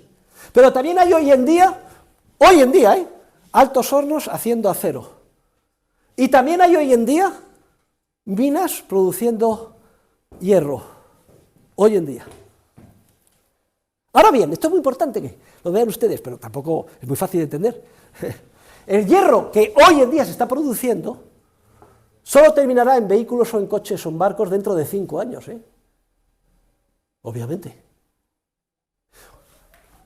Los coches que están en las empresas diseñando eléctricos, etcétera, solo van a madurar en bienes, o sea, móviles, ordenadores, vehículos, etcétera, dentro de 5, 10, 15 o 20 años. Pero lo que se está diseñando hoy. El acero que se está haciendo en los altos hornos Solo culminará en un barco, un coche, etcétera, o en la estructura metálica de un edificio dentro de 3 o 4 años. Y así sucesivamente. Pero hoy mismo tenemos un volumen, de hecho, la parte más importante del esfuerzo empresarial, creativo y de la mano de obra de cualquier economía moderna no está en la etapa final del consumo. No, que solo son 100. La inmensa mayoría de los trabajadores, empresarios, capitalistas, están en las etapas que se llaman intermedias. Y por eso criticamos a tope, en el epígrafe siguiente, en las páginas siguientes, la contabilidad nacional, que no es sino una excrescencia, una especie de monstruosidad, fruto de la economía, es la página 245, de la economía keynesiana, que dicen, la economía keynesiana dicen que es Producto Interior Bruto, le llaman bruto, solo incorpora la etapa final. Esto es lo único que miden. La etapa final y también los bienes de capital que llegan al usuario final, es lo único que miden. Y dejan fuera de su cómputo todas las etapas intermedias y todas las transacciones monetarias intermedias, porque todo esto es en términos de unidades monetarias, que son 3 veces más, quedan fuera del cómputo que lo que se incorpora en las cifras del Producto Interior Bruto. A pesar de su nombre no es bruto, sino que solo recoge la etapa final. Y esto lo hacen los keynesianos porque les interesa exagerar la importancia del consumo, ¿no te jode? Cuando cogen el PIB y dicen, lo más importante del PIB es el consumo, y por eso sale luego Zapatero o Sánchez, doctor Sánchez, por cierto, que dicen, la economía va bien cuando se consume mucho, la economía va mal cuando se consume poco, no te jode, como lo único que miden es el consumo, parece que para ellos lo único que hay es el consumo, y luego además se les refuerza con esto, porque como no hay dimensión temporal, parece que lo que tiene que hacer la familia es consumir. Aquí, para que todo vaya bien, lo que hay que hacer es tirar la casa por la ventana, no ahorrar nada y consumir. Lo que tenéis que ser es cigarras. Lo peor para el mundo es el ahorro, dice Keynes y sus acólitos, la paradoja del ahorro o la frugalidad. Y ahí, por tanto, les voy a preguntar en el examen la crítica de las cifras de la contabilidad nacional. Ahora, ellos tendrán un argumento para esto, como en la contabilidad nacional solo ponen, fíjense lo que dicen, no, solo ponemos la etapa final del consumo porque ya el coche tiene ruedas, inyectores, asientos, dicen ellos, si contáramos las ruedas, los inyectores y los asientos que están produciendo también ahora las etapas superiores, estaríamos cayendo en el vicio de la doble contabilización. Ese es el argumento, se dice y todo el mundo dice, ah, claro, tiene razón. No, señor, no tiene ninguna razón. ¿Por qué? Muy sencillo, porque las ruedas, los neumáticos, los asientos y los inyectores de los coches que hoy se venden no son los mismos que las ruedas, los neumáticos y los inyectores que hoy mismos están produciendo y que terminarán en los coches de dentro de 1 año, 2, 3, 4 o 5.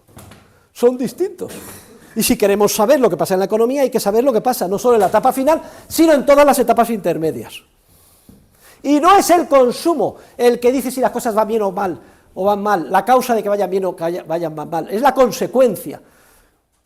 Lo que pasa en una economía, si va bien o va mal, se dilucida aquí arriba, en todas esas etapas intermedias, que son complejísimas, muy numerosas, y que son las que dan empleo a la inmensa mayoría de los trabajadores, cuyo esfuerzo, trabajo y espíritu empresarial de sus empresarios y capitalistas no se recoge para nada en las cifras de la contabilidad nacional, ni por tanto en sus evoluciones a la hora de medir el ciclo, etc.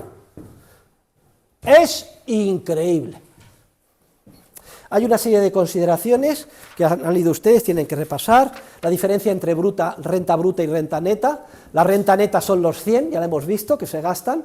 La renta bruta es todo lo que cambia de manos a lo largo del proceso, que en el ejemplo es 3,7 veces, nada más y nada menos, 370 frente a 100, en el ejemplo que tienen puestos en el libro y también en la diapositiva, que esto es una simple ilustración, que no hay que pensar que existen 5 etapas, que es muchísimo más complejo, simplemente para que lo entendamos mejor, que no hay un periodo medio de producción, ni nada que se le parezca, que es una barbaridad. La consideración son los bienes de consumo duraderos, también es una digresión interesante. ¿Qué pasa con un bien de consumo duradero? Un bien de consumo, yo compro una casa, me satisface mis necesidades de cobijo este año, pero también el año que viene y así durante 20. O una lavadora, no solo me lava la ropa este año, sino el que viene por lo menos 5. Bueno, el bien de consumo duradero tenemos que pensar cuando se vende que ocupa simultáneamente el mismo bien, es que es una conceptualización abstracta, simultáneamente lugares en diferentes etapas. El servicio de la lavadora este año está aquí, el del año que viene acá, el del año dentro de 3 y así sucesivamente. Luego también hay una digresión, lo han leído ustedes, sobre los stocks, el llamado capital fijo y el capital circulante. Capital fijo, las instalaciones, las fábricas; el capital circulante, como si el capital estuviera de un sitio para otro andando. Pues hombre, se montan los coches, los coches se trasladan hacia otro sitio, cualquier equipo capital, no importa que parezca que está fijo, agarrado a la tierra, que es toda una concepción objetivista y absurda, superada por la concepción subjetivista y teleológica de la economía de la escuela austriaca, pero ha adquirido tanta carta de naturaleza que es que casi los economistas no caben pensar en otra cosa, están totalmente destrozada su mente por el objetivismo, ¿no? Pues capital circulante está ocupando el lugar que le corresponda en cada una de las etapas, por muy complejo que sea esa asignación, porque el mundo es complejísimo, pero sí lo podemos de alguna forma visualizar de forma abstracta dentro del correspondiente esquema. Y ahora, queridos alumnos, va la lección más importante de economía de todas. No hay una lección más importante de economía que esta. Por eso he dicho que la clase de hoy es la clase de economía. Vayan a la página 249. A la página 249, a la 200.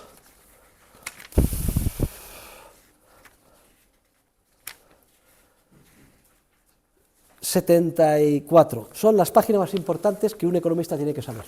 Miren, ustedes saben esto, saben economía; si no saben esto, no saben nada. La verdad es que es difícil exagerar la importancia que tiene lo que les voy a explicar a ustedes. Lo que les voy a explicar a ustedes es nada más y nada menos el proceso espontáneo, sin que lo dirija ningún ministerio, ningún experto, ningún catedrático de economía, ni Keynes, por favor, ni Friedman, ¿para qué hablar? Por el cual, de una manera espontánea, el ahorro de la sociedad tiende a invertirse bien si es que el Estado no interviene, e impulsado por la fuerza creativa de los empresarios, que somos todos y cada uno de los seres humanos que constituyen la humanidad, hombres, mujeres, HGLI, ATP, lo que ustedes quieran, dotados de una innata capacidad empresarial y creativa. ¿Cómo tiende lo ahorrado a invertirse bien? Bueno, el proceso de ahorro, ya lo explico ahí, el proceso de ahorro en la práctica puede suceder de 3 maneras distintas, ya lo han visto, no voy a entretener en ella. Vamos a suponer un caso trágico, un caso que sería trágico para los keynesianos, pero lo peor del mundo. Resulta que mañana nos levantamos todos nosotros, todos, y se produce en todos nosotros una caída de la preferencia temporal y decidimos ahorrar el 25% de nuestra renta neta.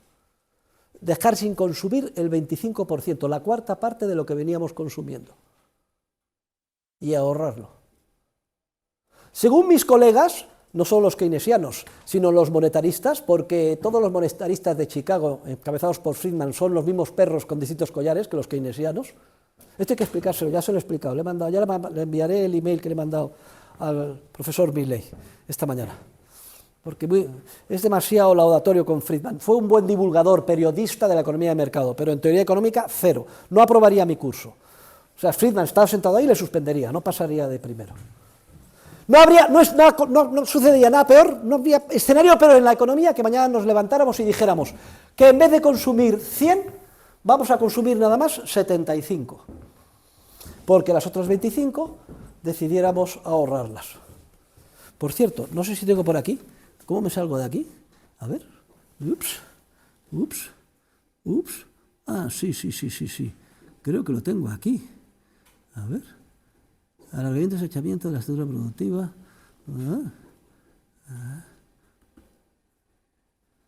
Vale.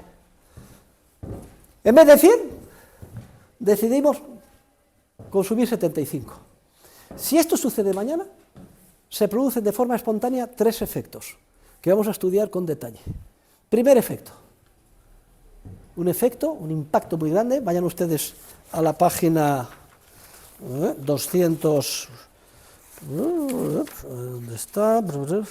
Primer efecto. Y además hay un gráfico, efecto del ahorro voluntario, página 254. El primer efecto es un efecto inmediato sobre los beneficios empresariales. Miren, el esfuerzo productivo humano de las diferentes etapas de estructura productiva está constituida por una constelación de miles y miles de empresas. Unas están más próximas al consumo, el Corte Inglés, las discotecas, los restaurantes, etcétera, y otras más alejadas del consumo, y lo visualizamos fácilmente, ¿no? Las minas, alto horno, montaje, etcétera.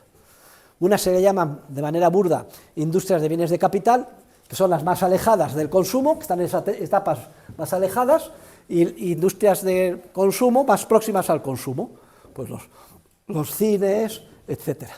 Los bienes de consumo son solo una fracción, no llegan a la cuarta, quinta parte de todos los bienes que produce una economía moderna. La inmensa mayoría, tres cuartas, quintas partes, son bienes de capital, que no son bienes de consumo. Bien, si de pronto decimos ahorrar, en vez de 100, 75, ¿qué pasa? Pues que la demanda de bienes de consumo se contrae a 75, y eso tiene un impacto inmediato y directo sobre las empresas de bienes de consumo, sobre el Corte Inglés, los restaurantes, las discotecas. Joder, que dejamos de salir de cachondeo, de comer todos los días en un restaurante o de ir al Corte Inglés a comprar y nos apretamos el cinturón y una cuarta parte no lo hacemos. Entonces, ¿qué efecto tiene esto? Que se ralentiza y mucho la demanda, las ventas de las empresas de bienes de consumo y por tanto sus beneficios se contraen. Pero ¿qué sucede en términos relativos con respecto a las otras etapas? Pues que esa caída de beneficios no tiene por qué producirse en las etapas anteriores, porque las etapas anteriores no están produciendo para hoy, están produciendo el hierro que se demandará en bienes de consumo dentro de 6 años o 10, o el diseño de vehículos de dentro de 10 años, o están haciendo el acero que se plasmará en bienes que terminarán dentro de construcciones dentro de 4 o 5, así sucesivamente. Luego, el primer efecto de un aumento significativo del ahorro es que quedan muchos bienes de consumo sin vender, porque eso es lo que significa el ahorro, y por tanto entran en declive y ven sufrir sus beneficios contables de manera muy significativa las empresas que se dedican prioritariamente a la etapa final del consumo. Frente a las empresas que están en las etapas más alejadas del consumo, que ven, y además en una proporción mayor, conforme más alejadas estén del consumo, que sus beneficios o no se ven afectados, o se ven afectados de una manera mucho más ligera. Y entonces el beneficio y las pérdidas, oiga, me he desgallitado antes, no le he dedicado mucho esfuerzo, estaba todo preparado al comienzo de clase. Es la señal esencial que indica a los empresarios qué es lo que tienen que hacer y qué es lo que no tienen que hacer. Y si se produce este efecto de aumento del ahorro, ¿qué están indicando la disparidad de beneficios a los empresarios? ¿Qué les está diciendo? Empresarios, tenéis que redirigir vuestro esfuerzo y capacidad empresarial, y capitalistas también, desde las etapas finales, dejar de invertir aquí e invertir a las etapas más alejadas, que es donde está el beneficio, huir de donde empiezan a surgir las pérdidas y dedicaros a las etapas más alejadas del consumo, que es donde está el beneficio, a las etapas de bienes de capital. Entre nosotros, todo ello en plena consonancia, porque ¿qué significa el aumento del ahorro? Que estamos dispuestos a renunciar al consumo presente en pos de lograr un mayor consumo el día de mañana. Pues para lograr un mayor consumo el día de mañana necesitamos que se traslade masivamente el espíritu empresarial, las inversiones hacia el día de mañana, y eso es lo que indican las señales, pérdidas aquí y beneficios arriba. Luego, yo iba a invertir en una ampliación de capital en el Corte Inglés, ya no lo hago. Ahora es que están en crisis. Voy a invertir pues en extracción mineral, en commodities, en diseño de aeronaves de dentro de 20 años, etcétera. Y voy a contratar mano de obra para eso. Primer efecto. Ya de por sí potentísimo, Por eso es tan importante que en un mercado los precios nunca sean intervenidos, porque como se embadurnen los precios, que son las señales, es como si yo fuera por la noche y pintara todos los semáforos de negro, al día siguiente se organiza un zipizape y se bloquea la circulación. Es esencial que los beneficios no sean manipulados, las señales, los precios, y mucho menos por papá Estado, y mucho menos queriendo con ello de manera grandiosa organizar la sociedad. Pero es que se produce un segundo efecto espontáneo, que surge siempre que aumenta el ahorro. Vayan ustedes ahora a la página 259 y a la 260, donde tienen además una fórmula de matemática financiera, cosa que no me gusta poner, pero la tienen ustedes en nota a pie de página.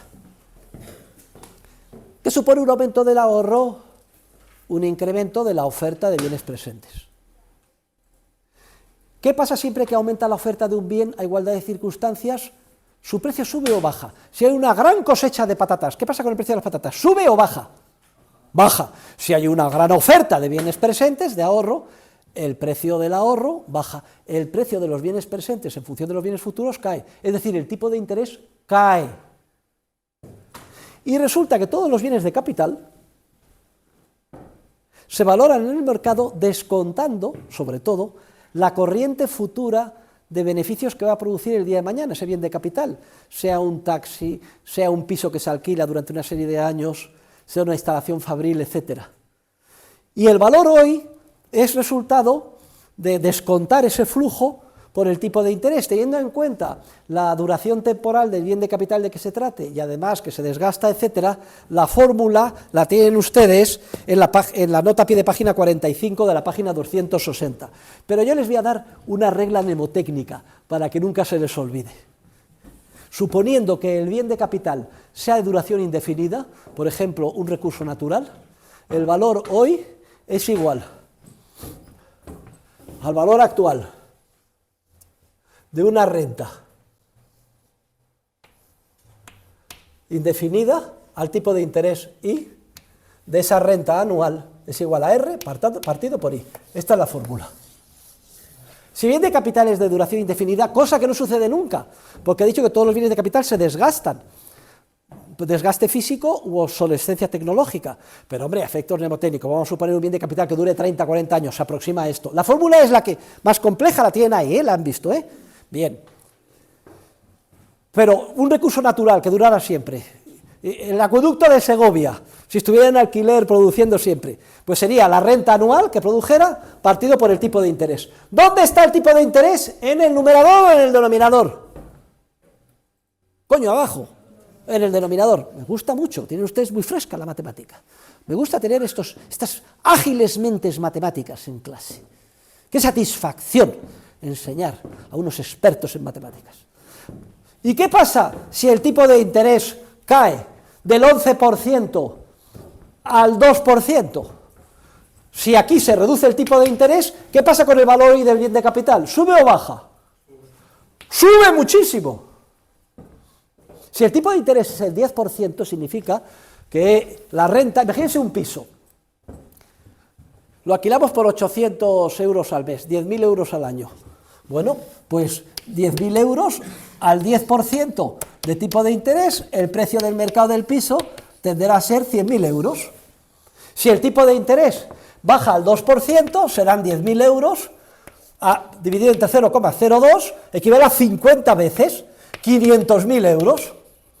Es decir, si aumenta el ahorro, la oferta de bienes presentes, el tipo de interés cae y el valor de los bienes de capital sube.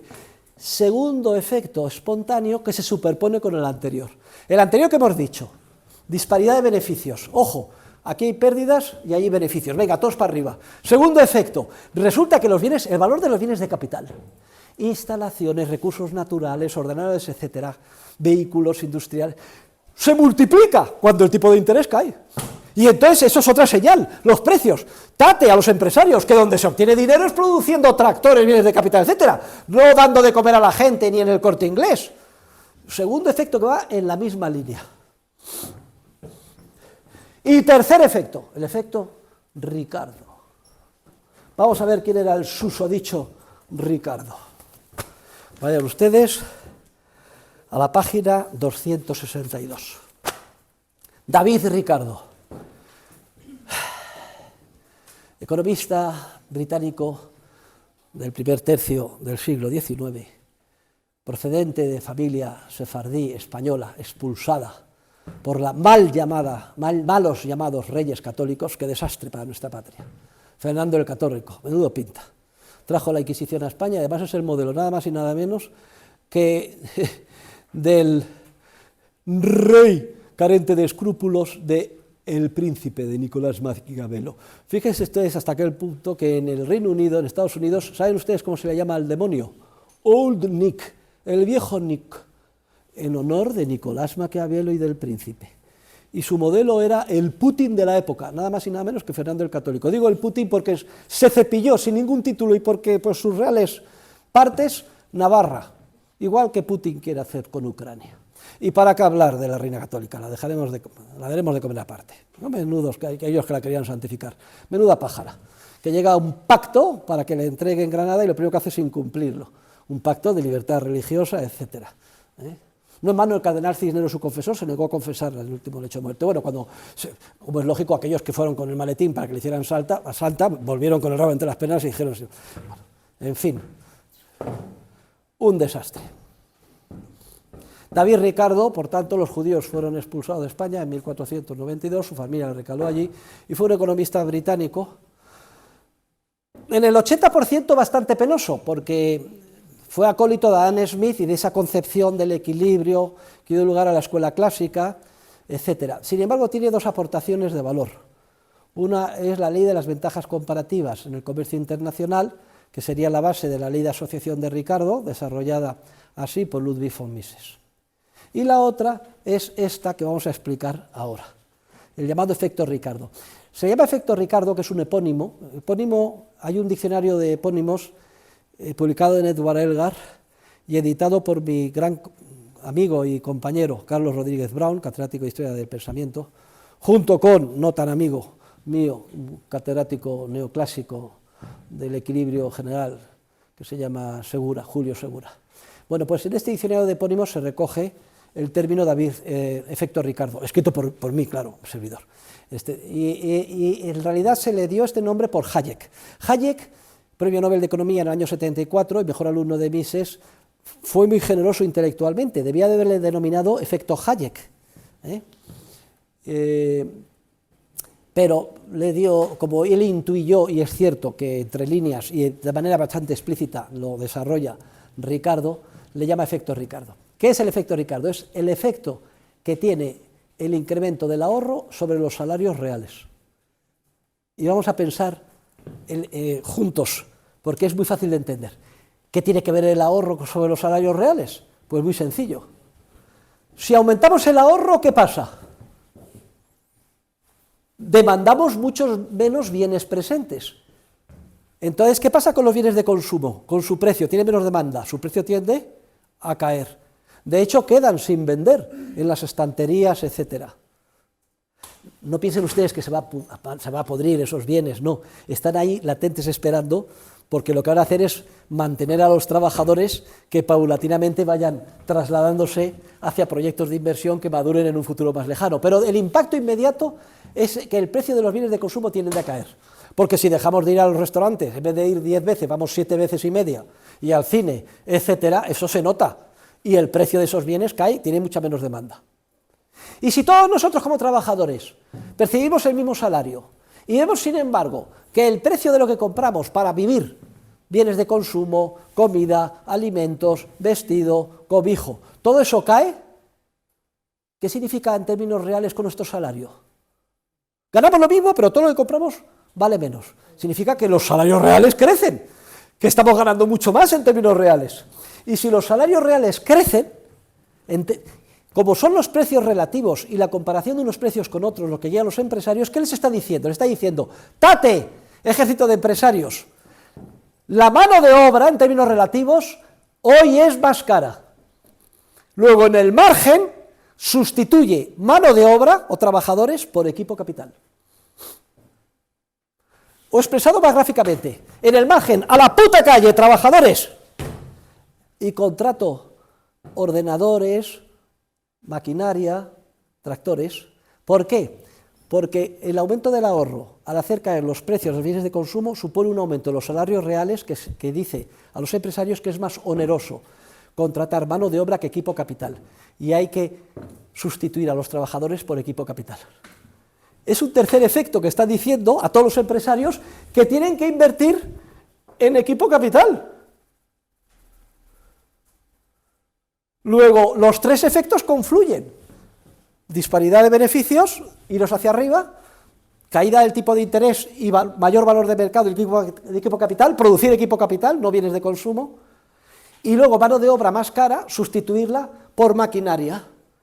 Y por tanto, lo que hay demanda es la maquinaria, de lo que hay demanda es de ordenadores, de tractores, etc. Y ahora vienen los enemigos del mercado. Capitalistas asquerosos, ya lo ha dicho por eso Huerta de Soto, sindicalistas, los Sánchez de turnos, que son doctores, por cierto. Esto demuestra que las máquinas crean desempleo y son muy perjudiciales para los trabajadores. No, todo lo contrario. El gran artículo de Bastiat, lo que se ve y lo que no se ve. Y el economista lo que tiene que estudiar en términos abstractos, sobre todo, no es lo obvio, lo que se ve, sino lo que no se ve. Quedamos indignados porque nos llama el jefe de personal del Corte Inglés y dice: fulanita, fulanito, te quiero mucho, pero podemos seguir sin ti, aquí tienes la liquidación, a la puta calle. Pero ¡qué injusticia! ¡Qué inmoralidad! No, porque fulanito, fulanita, te voy a sustituir por un ordenador, por un tractor, etc. Y yo les hago la siguiente pregunta: ¿y quién produce esos ordenadores? ¿Y quién produce ese equipo capital? ¿Y quién produce esos tractores que ahora van a sustituir a la mano de obra? ¿Quién la va a producir? Precisamente estos trabajadores que son despedidos de las etapas más próximas al consumo, rápidamente se van reasignando hacia las etapas más alejadas. Y con la misma rapidez que te despiden, se te discuten entre cuatro empresarios de las etapas alejadas: oye, que necesito para, oye, vente, y se van para arriba. Y eso es precisamente el proceso social sostenible y más sano de crecimiento que cabe imaginar. Una sociedad pobre es una sociedad en la que la inmensa mayoría del esfuerzo humano está dedicado al consumo final. Son los indios cosechando a mano arroz en un pantano para comérselo. Una sociedad rica es aquella en la que cada vez un porcentaje más pequeño de la población se dedica al consumo final, y cada vez un porcentaje más alto de la población se dedica hacia las etapas alejadas del consumo final, en forma de producción de instalaciones fabriles, explotación de commodities, materias primas, diseño, programación, etc. Pero claro, para poder sustentar a esa población en esas etapas tan alejadas, que contribuyen en procesos de producción que solo van a madurar en forma de bienes de consumo dentro de un periodo muy alejado en el tiempo, hace falta que mantener a todas esas miles y miles de trabajadores. ¿Y de qué viven? Precisamente de los solomillos, trajes, etcétera, que los capitalistas hemos dejado sin comprar y que quedan ahí ociosos esperando. Precisamente te adelanto esto y tú vas ahora a comprar. Pero en términos marginales se produce este alargamiento y al final vemos que hay una estructura productiva más achatada y con un mayor número de etapas. Han surgido dos etapas nuevas ahí en rojo y con un tipo de interés más reducido, que quiere decir que se ha incrementado el ahorro de la sociedad.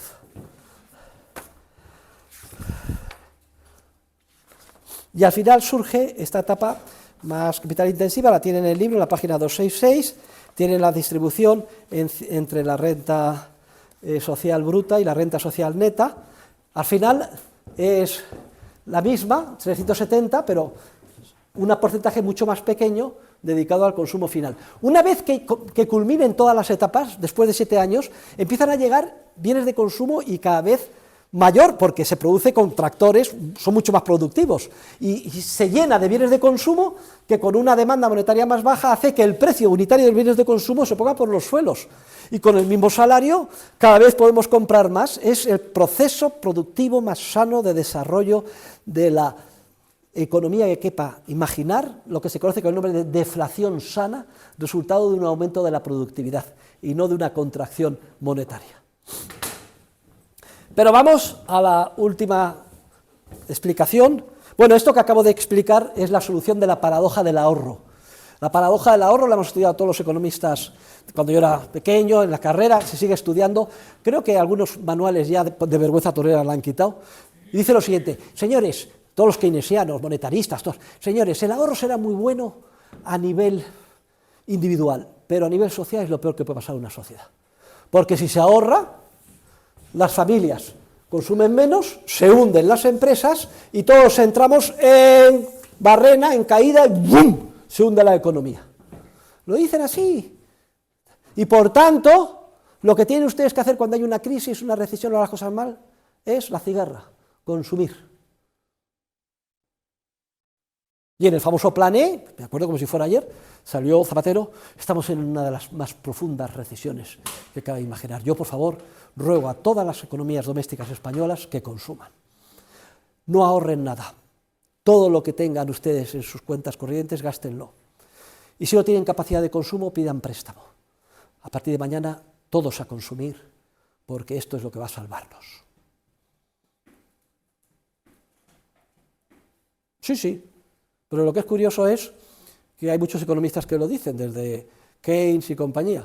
Vamos a ver si cumplimos este consejo que nos dan nuestros gobernantes, que además fomenta lo de hacer inflación. Decían que haga usted dinero y déselo a la gente, que entonces vendrá la prosperidad. Dice Keynes literalmente en la teoría general: da lo mismo que abran zanjas y las tapen, aunque no sirva para nada. Hombre, si hacer algo que sea mínimamente útil, miel sobre hojuelas. Y Krugman, premio Nobel de Economía, que dicen: lo mejor para una economía, una guerra. Hombre, como yo soy un humanista, lo dice, lo voy a enseñar el link. Como soy un humanista, no creo que haya una guerra entre nosotros. Lo mejor para salir de la recesión es que vinieran unos extraterrestres a atacarnos.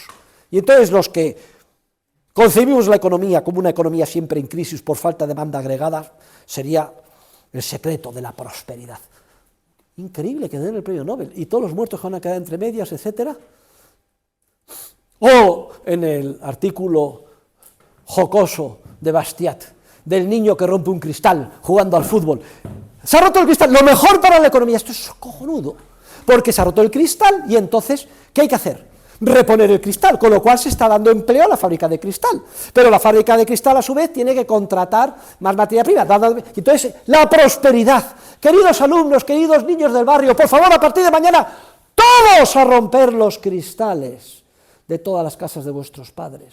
No es ninguna tontería, no lo dice, es Krugman, premio Nobel de Economía, es presidente Zapatero, que hay que consumir. Vamos a ver qué pasa si se consume. Vamos a ver si estamos en esta estructura productiva y decidimos, a partir de mañana, siguiendo los consejos de los Krugman, Keynes, monetaristas, Friedmans, etcétera, y zapateros de turno, en vez de consumir 75, tiramos de ahorro donde sea y consumimos 100. ¿Qué efectos se producen? Queridos alumnos, los mismos tres que hemos visto, pero al revés.